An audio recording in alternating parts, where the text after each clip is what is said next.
A ver si sabéis de qué película basada en un videojuego es esta sinopsis. En una inexpugnable fortaleza, un renegado señor de la guerra mantiene a 63 rehenes, a los que matará si no recibe un desorbitado rescate de 20.000 millones de dólares. El coronel Gail y una docena de hombres, héroes multiétnicos, tratarán de localizar y liberar a los secuestrados.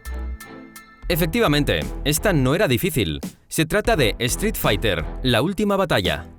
Y con ese peso a sus espaldas, y bajo la mirada de millones de fans del videojuego del momento en aquella época, nos tenemos que preguntar: ¿estuvo la película a la altura de las expectativas creadas? Veamos. Street Fighter, la última batalla de 1994 es una de las películas más famosas de la filmografía de Jean-Claude Van Damme, y la que en cierto modo marcó un antes y un después en su carrera. Para bien o para mal, pero fama, darle le dio, y mucha. Aunque la película fue un éxito a nivel comercial, resultó ser todo un fracaso en la crítica.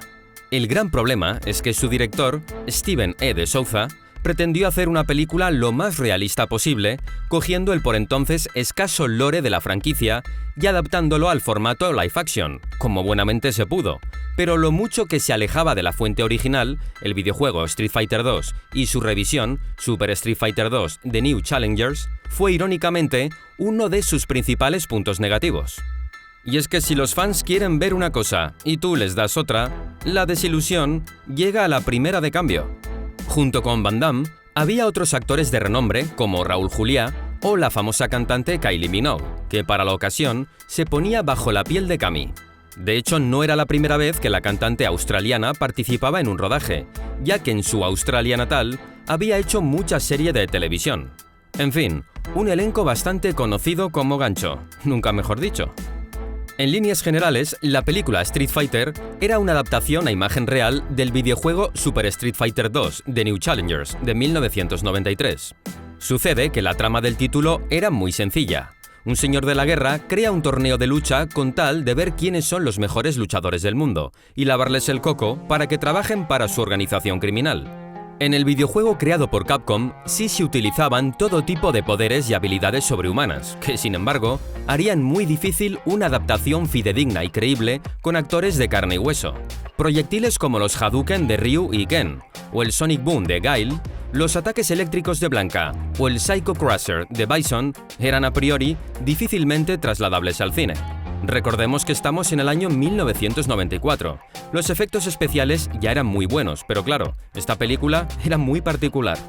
Teniendo esto en mente, el propio director de la cinta llegó a declarar que no quería añadir con calzador elementos reconocibles de los videojuegos, y en este caso citaba como ejemplo la locura de la película de Super Mario Bros., la de 1993, que tuvo una pésima recepción tanto a nivel de crítica como de taquilla. Ya sabemos todos el porqué.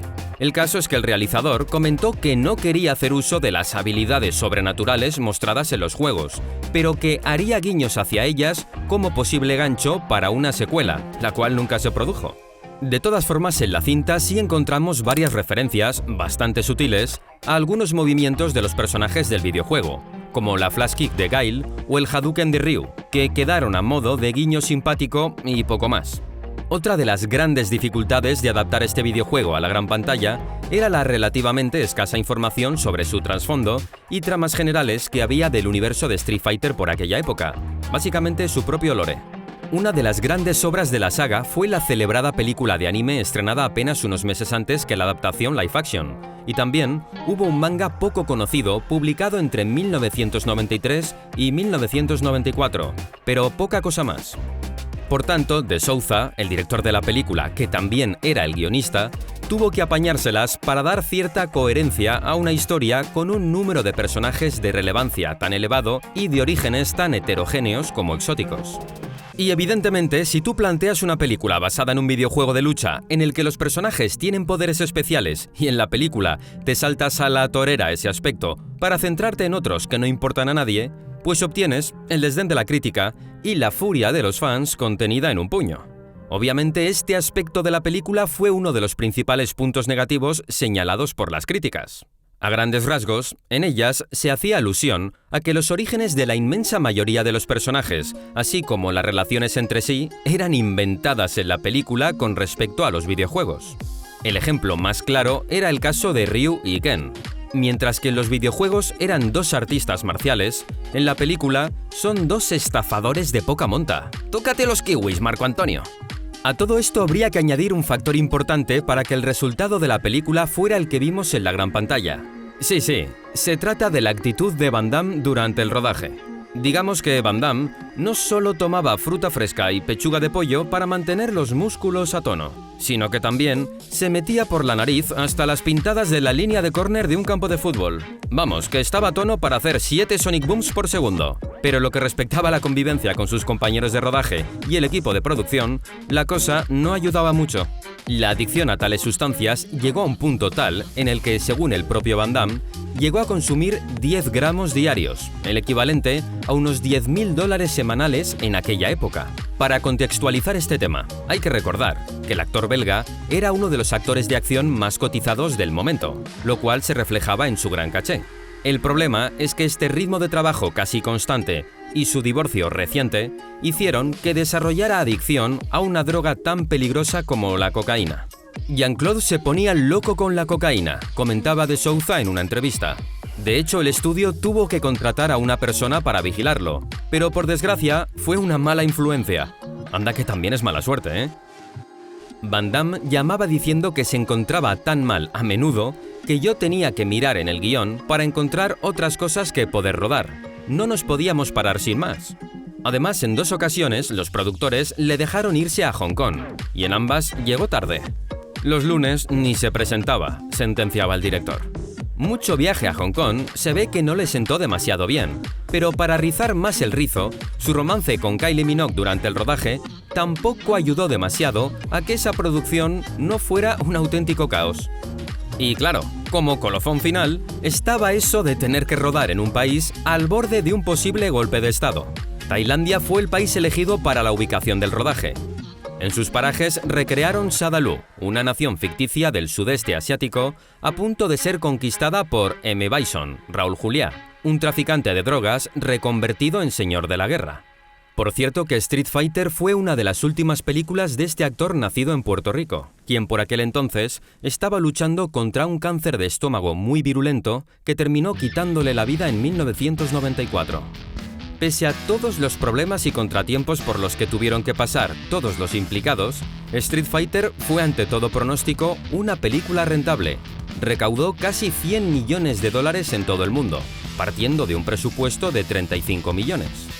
No obstante, a nivel de crítica, fue, como decía antes, un rotundo fracaso, situándose a nivel porcentual como una de las peores películas de la historia y una mala adaptación de un videojuego a imagen real. La principal razón por la que la película tuvo tan mala aceptación por parte de los críticos fue lo mucho que se alejaba la trama del material original, pese a que por entonces los videojuegos todavía no tenían un argumento demasiado elaborado, aunque la actuación de Raúl Juliá como el inefable Bison fue muy elogiada. De ahí que esta adaptación tenga el San Benito de ser la peor película basada en un videojuego. Aunque digo yo que esto habría que revisarlo, ya que desde entonces se ha hecho mucha morralla infecta, cosa que daría para otro vídeo.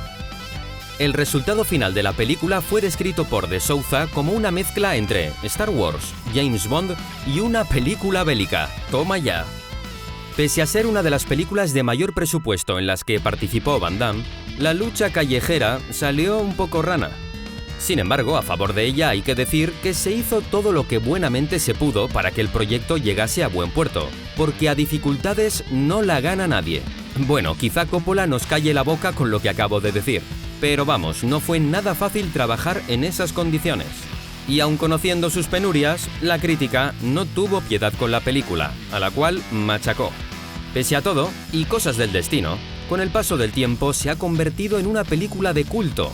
Ha tenido 2 videojuegos oficiales en 1995, tanto en recreativas como en consolas, y a Capcom todavía le sigue generando ingresos decentes tantísimos años después en concepto de ventas de DVD y Blu-rays, como de ventas y alquileres en formato digital y derechos de retransmisión. Así que ni tan mal, ¿no? En fin, ¿y tú qué opinas de esta película? ¿Te gusta? ¿La consideras un insulto al legado de la marca Street Fighter o con el paso del tiempo le has cogido cariño? Te leo en comentarios.